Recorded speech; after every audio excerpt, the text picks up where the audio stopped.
Schools ఏం చేసేవంటే తెలుగు మాట్లాడితే fine వేసేవారు. English medium school. గోంగూర పచ్చడిలో వేడి వేడి అన్నం దాంట్లో నెయ్యి వేసుకుని తింటే ఆ రుచే వేరు అంటారు. ఈ మాట మాట్లాడుతుంటేనే నోరు ఊరుతుంది.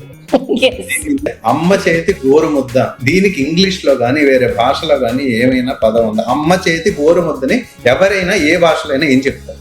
అలాగే ప్రతి భాషలోని ఒక కల్చర్, ఒక మూలాలు ఉన్నాయి, వాళ్ళ జీవన విధానం ఉంది, వాళ్ళు తరతరాలుగా నేర్చుకున్న విషయాలు ఎన్నో ఉన్నాయి, అనుభూతులు ఉన్నాయి. మన అనుభూతులు ఎన్నో రకంగా చెప్పుకోవచ్చు. మన తెలుగు భాషలో ఎంత అందంగా అక్క, చెల్లి, బావ, మరిది, మరదలు, బాబాయ్, పిన్ని, మావయ్య, పెద్దమ్మ, పిన్ని, చిన్నమ్మ, చిన్నాన్న, ఇలా ఎన్నో అనుకుంటాం.